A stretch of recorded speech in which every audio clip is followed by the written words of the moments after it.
नमस्कार, स्वागत है आप सभी का खबर दिन में। मैं हूं आपके साथ सुनील चौहान। अब होते हैं रूबरू आज की महत्वपूर्ण खबरों के साथ। प्रधानमंत्री नरेंद्र मोदी शुक्रवार को कर्नाटक विधानसभा चुनाव के लिए बेल्लारी में चुनाव प्रचार करने पहुंचे। इस दौरान पीएम मोदी ने फिल्म द केरला स्टोरी का जिक्र कर कांग्रेस पर निशाना साधा। पीएम मोदी ने कहा कि ऐसी ही आतंकी साजिश पर बनी फिल्म केरला स्टोरी की इन दिनों काफी चर्चा है। कहते हैं केरला स्टोरी सिर्फ एक राज्य में हुई आतंकी साजिशों पर आधारित है। देश का इतना खूबसूरत राज्य जहां के लोग इतने परिश्रमी और प्रतिभाशाली होते हैं, उस केरला में चल रही आतंकी साजिश का खुलासा इस फिल्म में किया गया।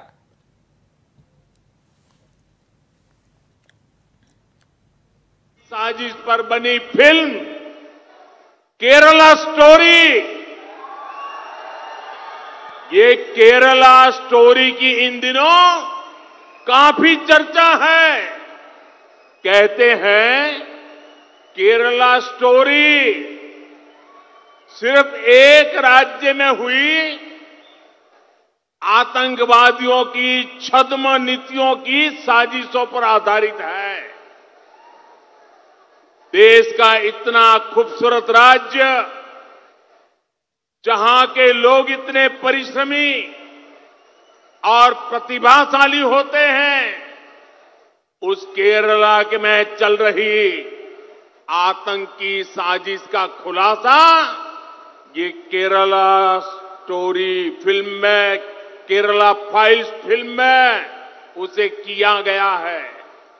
और देश का दुर्भाग्य देखिए कि कांग्रेस आज समाज को तहस नहस करने वाली इस आतंकी प्रवृत्ति के साथ खड़ी हुई नजर आ रही है।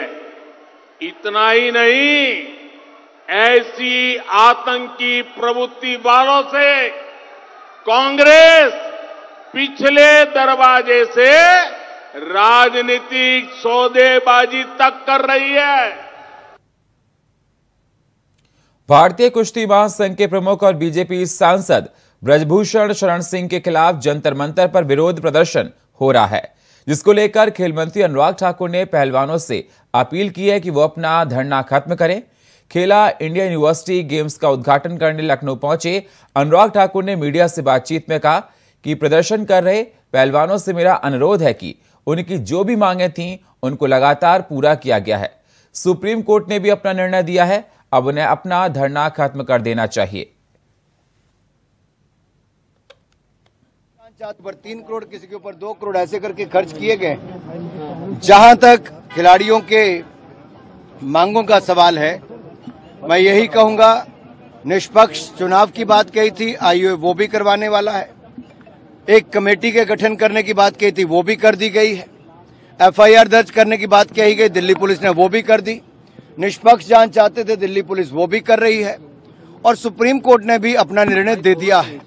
मेरा आग्रह सभी जो कुछ खिलाड़ी वहां पर प्रदर्शन कर रहे हैं उनसे अनुरोध है कि जो जो उनकी मांगे थी लगातार उनको पूरा किया गया है। कोर्ट ने भी अपना निर्णय दिया है और वो निष्पक्ष जांच को पूरा होने दें और दूध का दूध, पानी का पानी और कड़ी कार्रवाई जो भी होगा वो करने का काम दिल्ली पुलिस करेगी कानून के तहत। बीजेपी ने शुक्रवार को एक बार फिर से विपक्षी पार्टियों से सेंधमारी की है। क्या है पूरा मामला, जानने के लिए देखिए हमारी ये स्पेशल रिपोर्ट।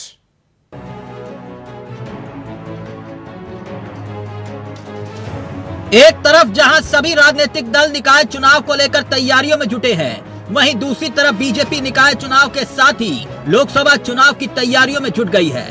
सीएम योगी के साथ साथ पूरी बीजेपी प्रदेश संगठन निकाय चुनाव में जन समर्थन जुटाने के लिए धुआंधार प्रचार प्रसार कर रहा है, तो वहीं दूसरी तरफ बीजेपी विरोधी दलों में सेंधमारी करके उनके नेताओं को बीजेपी की सदस्यता दिलाई जा रही है। शुक्रवार को भी डिप्टी सीएम ब्रजेश पाठक ने बीएसपी सपा के कई नेताओं को बीजेपी की सदस्यता दिलाई। बीजेपी मुख्यालय पर बीएसपी मेरठ मंडल के कोऑर्डिनेटर गोविंद भाटी, सपा लोहिया वाहिनी के प्रदेश उपाध्यक्ष अनूप बारी, मुलायम यूथ ब्रिगेड के पदाधिकारी मुकेश राज भटनागर ने बीजेपी की सदस्यता ली। भारतीय जनता पार्टी का परिवार दिन प्रतिदिन बढ़ता जा रहा है। बड़ी संख्या में विभिन्न राजनीतिक दलों के कार्यकर्ताओं ने, पदाधिकारियों ने, इसके अलावा सामाजिक संगठनों ने पार्टी की सदस्यता लगातार ग्रहण कर रहे हैं। ऐसे अवसर पर मैं आप सभी का हृदय से स्वागत करता हूं, अभिनंदन करता हूं और आभार प्रकट करता हूं और भरोसा दिलाता हूं पार्टी हमेशा आपके सम्मान के लिए, आप जैसे कार्यकर्ताओं को आगे बढ़ाने के लिए काम करेगी। लेकिन हम सबकी भी जिम्मेदारी बनती है कि पार्टी रीतियों नीतियों के अनुसार संगठन को और बड़ा आकार देने में आप अपना समय प्रदान करेंगे और हर स्थिति में, जहां अभी अंतिम चरण का स्थानीय निकाय चुनाव बाकी है, वहां पूरी ताकत और लगन के साथ लग करके भारतीय जनता पार्टी के प्रत्याशियों को जिताने के लिए काम करेंगे। लगातार बीजेपी दूसरी पार्टियों में सेंधमारी कर रही है। निकाय के दूसरे चरण को लेकर बीजेपी का धुआंधार प्रचार जारी है, जो विपक्ष को कहीं न कहीं चुनौती दे रहा है। बीएसपी सपा के नेताओं का बीजेपी में आने जाने का सिलसिला जारी है। चुनाव में बीजेपी को मजबूती मिलती हुई दिखाई दे रही है। बीजेपी दावा कर रही है कि उसका कुनबा बढ़ रहा है। अब ये तो नतीजा ही बताएगा कि निकाय के रण में किसकी विजय होगी, मगर इतना जरूर है कि मनोवैज्ञानिक बढ़त बनाने में बीजेपी जोर शोर से लगी है। Bureau report, India voice, Lucknow. Jharkhand के आईएएस अधिकारी छवि रंजन को ईडी ने पूछताछ के बाद गिरफ्तार कर लिया है। क्या है मामला और क्या ईडी ने छवि रंजन को गिरफ्तार किया है, जानने के लिए देखिए हमारी ये स्पेशल रिपोर्ट। तो जांच की आंच आखिरकार आईएएस अधिकारी छवि रंजन के गिरेबान तक पहुंच गई। ये वही अधिकारी है जिन पर रांची में सेना के जमीन खरीद बेचने का आरोप लगा है, जिसके बाद ईडी ने कार्रवाई करते हुए उन्हें गिरफ्तार कर लिया है। दरअसल छवि रंजन अभी झारखंड समाज कल्याण विभाग के निदेशक के पद पर तैनात हैं, लेकिन रांची में उपायुक्त रहते हुए उन पर सेना की जमीन खरीद बेचने के घोटाले में शामिल होने के आरोप लगे हैं। वहीं उनकी गिरफ्तारी की सूचना मिलते ही उनके वकील उनसे मिलने पहुंचे, मगर छवि रंजन के वकील की माने तो वे उनसे मिलने ईडी ऑफिस पहुंचे थे, लेकिन उन्हें छवि से मुलाकात की इजाजत नहीं दी गई। हालांकि गिरफ्तारी के जवाब पर छवि रंजन के वकील जानकारी न होने की बात कहते नजर आए। गिरफ्तारी की सूचना जो है वो आ रही है। We have got no information regarding arrest.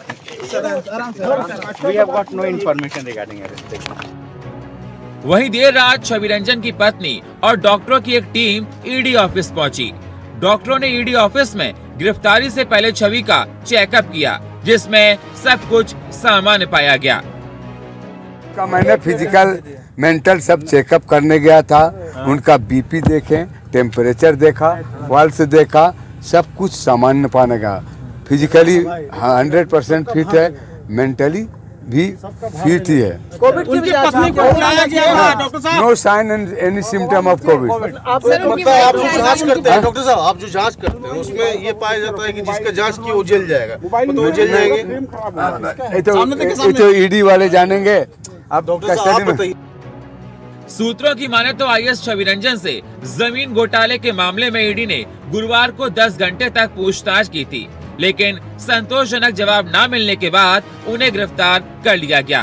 बताते चलें कि 13 अप्रैल को ईडी ने छवि रंजन और जमीन घोटाले से जुड़े आरोपियों के ठिकानों पर छापेमारी की थी। इस दौरान 7 लोगों को गिरफ्तार किया गया था। इसके बाद छवि से पूछताछ हुई और उन्होंने 24 अप्रैल को ईडी ऑफिस बुलाया गया, जहां उनसे फिर से पूछताछ की गई और इसके बाद 4 मई को दोबारा से पूछताछ हुई और संतोषजनक जवाब न मिलने पर उन्हें गिरफ्तार कर लिया गया। ऐसे में अब देखने वाली बात ये होगी कि छवि रंजन ईडी के पूछताछ में क्या कुछ राज उगलता है और आरोपियों के बारे में क्या कुछ निकलकर सामने आया है। Rakesh Kumar, Ranchi, India voice.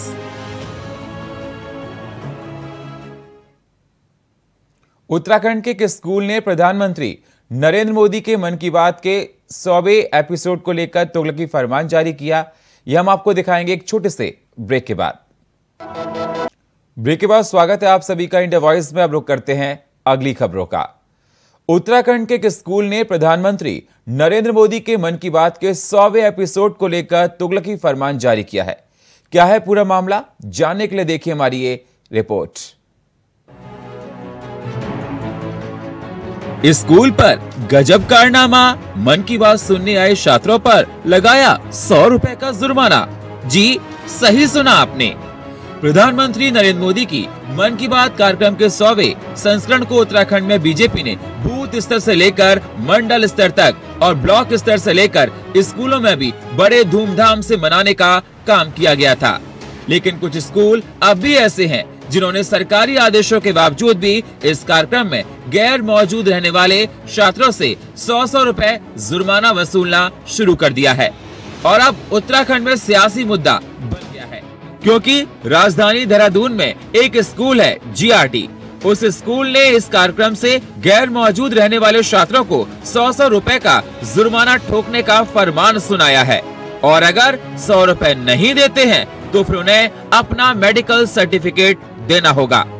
बाकायदा इस आदेश के व्हाट्सएप मैसेज भी सियासी फिजाओं में तैर रहे हैं। ऐसे में अभिभावक नाराज हैं और अब इस मुद्दे पर सरकार से कार्रवाई करने की मांग कर रहे हैं, ताकि निजी स्कूलों की मनमानी पर विराम लग सके। हमारे लिए बड़ा हर्ष का विषय था कि माननीय प्रधानमंत्री जी की जो मन की बात थी वो 100 एपिसोड था और सभी भारतवासियों में इसके लिए उत्साह था। और गाइडलाइन जो जारी हुई थी वो स्कूलों के लिए भी गाइडलाइन थी, लेकिन स्कूलों के लिए ऐसी कोई बाध्यता नहीं थी कि अगर कोई बच्चा ऑफलाइन हो जाता है या वो स्कूल नहीं आता है तो उसको फाइन या इस दंड का प्रावधान नहीं था। लेकिन अभी देखने में आया है कि GRT एकेडमी ने अपने स्कूल का जो ग्रुप बनाया हुआ, उस ग्रुप के अंदर एक मैसेज डाला कि जो बच्चे ऑफलाइन हो गए थे या नहीं आए थे तो वो 100 रुपये फाइन दें या फिर मेडिकल लेकर आएँ। यानी कि अभिभावक डर गया कि अगर मैं मेडिकल बनवाने जाता हूँ तो उसे 500 रुपये कम से कम डॉक्टर लेगा और वरना 100 रुपये देकर अपनी जान बचा जाती है। तो ये एक मैसेज संदेश मेरे पास तक भी पहुंचा और मैंने उसके लिए पेरेंट्स से जानकारी की, क्योंकि आप जानते हैं कि पेरेंट्स अपने बच्चे के हैरेसमेंट के लिए डरता है। तो पेरेंट्स ने इस चीज़ के लिए कोई वो नहीं किया, आपत्ति नहीं उठाई कि भाई ठीक है हमारे बच्चे का नाम नहीं आना चाहिए, लेकिन इस पर आवाज़ तो होनी चाहिए। मैंने उस मामले को तुरंत लेकर CEO जो यहाँ पर हैं हमारे, उनको एक एप्लीकेशन दी कि इस प्रकार का एक प्रकरण सामने आ रहा है और इस पर संज्ञान में लिया जाए। उन्होंने तुरंत इस पर कार्रवाई करते हुए स्कूल को नोटिस जारी कर दिया है। अब स्कूल के इस फरमान पर सियासत भी सवाल उठा रही है।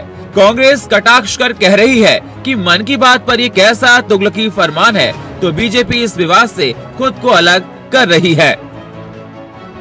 100 रुपए फाइन वाला मामला है, ये अभी हम लोगों के संज्ञान में नहीं आया। अगर इस तरह की कोई भी बात है तो वो मुख्य शिक्षा अधिकारी देखेंगे और इसको संज्ञान में लेंगे। अगर इस तरह की कोई बात होगी तो उसको निश्चित ही इस पर कार्रवाई की जाएगी। चाटुकारिता और इससे ज्यादा कुछ नहीं। उस प्रधानाचार्य को भी दंड देना चाहिए। अंकिता मर्डर केस में बाहर क्यों नहीं आया? क्या प्रधानमंत्री के मन की बात सुनने से नौजवानों को और बच्चों को फायदा होना था? क्या उसमें अंकिता की बात थी? क्या उनके कैरियर की बात थी? क्या बेरोजगार बच्चों पे हुए लाठीचार्ज किसके आदेश से हुआ, इस बारे में कोई जानकारी थी? या राष्ट्र के कोई ऐसी खोज खबर उसमें मिलने वाली थी जिससे लोगों का ज्ञानवर्धन होता? तो ये स्वेच्छा से देखने ना देखने की छूट होनी चाहिए। स्कूलों को ये कहा जाना चाहिए आप प्रोग्राम चलाए, जो बच्चे देखना चाहते हैं, जो पेरेंट्स देखना चाहते हैं उनको दिखाया जाए, जो नहीं देखना चाहते उनको जबरदस्ती ना बैठाया जाए। स्कूलों के इस कारने पर भले ही विभागीय कार्रवाई चल रही हो, लेकिन इस कारनामे को लेकर विपक्षी दलों को सरकार पर हमला करने का एक और मौका तो जरूर मिल गया है। ऐसे में अब देखना ये होगा कि जिस उत्साह के साथ बीजेपी ने प्रधानमंत्री के इस कार्यक्रम को घर घर तक पहुंचाने का दावा किया था, उस कार्यक्रम को लेकर हो रहे विवाद पर अब बीजेपी ऐसे स्कूलों पर क्या कुछ एक्शन उठाती है। देहरादून से अभय कैथुआ की रिपोर्ट।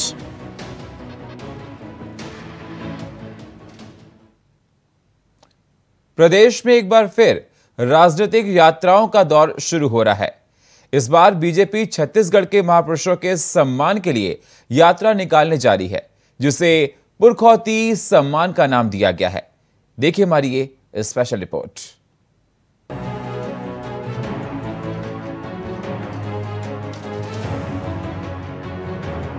बीजेपी चुनावी साल में छत्तीसगढ़ में यात्राओं की तैयारी में जुट गई है। बीजेपी इसी महीने बस्तर में आदिवासी पुरख्याति सम्मान यात्रा और जून में परिवर्तन यात्रा निकालेगी। ये सम्मान यात्रा शहीद गुंडाधुर, शहीद वीर नारायण गेंद सिंह, माता राजेश्वरी की जन्मस्थली से निकालकर जिला मुख्यालय जाएगी। देश की आजादी में छत्तीसगढ़ के आदिवासी समाज की भी महत्वपूर्ण भूमिका रही है। आजादी की लड़ाई में अहम भूमिका निभाने वाले शहीदों के जन्मस्थली से लेकर कर्मस्थली तक ये पुरख्याति सम्मान यात्रा निकलेगी। इस यात्रा के जरिए आदिवासी समाज के लोगों को आजादी की लड़ाई में आदिवासी समाज की भूमिका से भी अवगत कराया जाएगा। पुरख्याति सम्मान यात्रा के दौरान भाजपा मोदी सरकार द्वारा आदिवासियों के हित में लिए गए निर्णय और प्रदेश सरकार द्वारा उसका क्रियान्वयन नहीं किए जाने की जानकारी आदिवासियों को देगी। अब इस पर सियासत हो रही है। इस पर तंज कसते हुए मुख्यमंत्री भूपेश बघेल ने कहा कि इनकी बीजेपी को अब याद आ रही है। बीजेपी वाले कभी भांचा राम नहीं बोले, अब चुनाव के समय राजनीति कर रहे हैं। आने वाले समय में आपको दिखाई देगा कि छत्तीसगढ़ की बहुत वैभवशाली, बहुत गौरवशाली परंपराएं रही हैं। छत्तीसगढ़ में बहुत महापुरुष हुए हैं। उन महापुरुषों को सम्मान देने के लिए, छत्तीसगढ़ की जो गौरवशाली परंपराएं हैं उनको सम्मान देने के लिए, छत्तीसगढ़ के जो गौरवशाली स्थल हैं उनको सम्मान देने के लिए भारतीय जनता पार्टी ये यात्रा निकालेगी और छत्तीसगढ़ के जो पुरातन वैभव है उस वैभव को जनता के सामने लाएगी। अभी भारतीय जनता पार्टी का अब याद आई, आज तक कभी नहीं किए थे। आप भांचा राम तो कभी नहीं बोले थे। रमन सिंह कल एक बयान दिए कि 58% आरक्षण है वो ठीक था, हमने जो किया वो ठीक था। इसका मतलब ये है कि हमने पिछड़े वर्ग को 27% दिया, तो उसको पसंद नहीं है। तो 14% तक ठीक है, 27% उनको नहीं मिलना चाहिए, EWS को नहीं मिलना चाहिए। ये रमन सिंह की जो सोच है, ये वही सोच है कि लोगों के बीच में लड़ाई कराओ। बहरहाल छत्तीसगढ़ में विधानसभा चुनाव को करीब 6 महीने बाकी हैं। ऐसे में भाजपा, कांग्रेस समेत सभी राजनीतिक दल अपने अपने यात्राओं और कार्यक्रमों के माध्यम से छत्तीसगढ़ की जनता तक पहुंचने का प्रयास कर रही है। अब ये जनता को तय करना है कि कौन उनके पुरखों की परंपरा को वास्तविक रूप में पहचान पाए हैं। Om Prakash Chandrakar, India Voice, Raipur.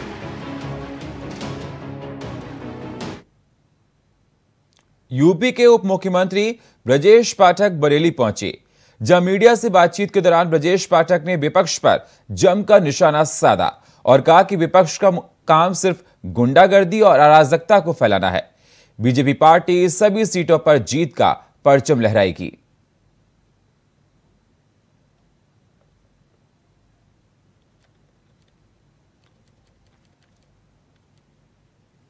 BJP प्रदेश प्रवक्ता देवलाल ठाकुर में सीएम भूपेश बघेल पर साधा निशाना। जहां प्रवक्ता देवलाल का कहना है कि सीएम रहते हैं कि वह अच्छे वित्त मंत्री हैं, तो तेंदुपत्ता संग्राहक परिवारों का पैसा क्यों दबाया गया। मेधावी छात्रों को साल 2019 और 20 में छात्रवृत्ति मिलनी थी, वह अब तक क्यों नहीं मिली। ये वित्तीय मैनेजमेंट कैसे फेल हुआ। वो आप छत्तीसगढ़ के मुख्यमंत्री श्री भूपेश बघेल जी अपने आप को एक अच्छा वित्त मंत्री भी मानते हैं। आप अच्छे वित्त मंत्री हैं, ये जनता कैसे भरोसा करे जब आप तेंदुपत्ता संग्राहक परिवार के बच्चे मेधावी छात्र योजना के तहत उनको छात्रवृत्ति 2019-20 में मिलनी थी, जो आज पर्यंत तक नहीं मिल पाया। उनके पैसे को आप जमा करके रखे हुए हैं या उनके पैसे को आप खा गए। ये तेंदुपत्ता संग्राहक परिवार को बताना होगा, क्योंकि ये पैसा आपको नहीं देना है, ये संग्राहक परिवार के लाभांश का पैसा है जो आपके पास जमा है। तो आप चाहते क्या हैं, कांग्रेस चाहती क्या है कि आदिवासी अंचल के बच्चे पढ़े ना, लिखे ना, आगे ना बढ़े, इसलिए आप उन लोगों को छात्रवृत्ति प्रदान नहीं कर रहे हैं। क्या यही एक अच्छे वित्त मंत्री की भी निशानी है? छत्तीसगढ़ की जनता आपसे जवाब मांग रही है। और फिलहाल खबर दिन भर में इतना ही। बाकी खबरों के लिए आप बने रहिए इंडिया वॉइस के साथ। तब तक के लिए नमस्कार।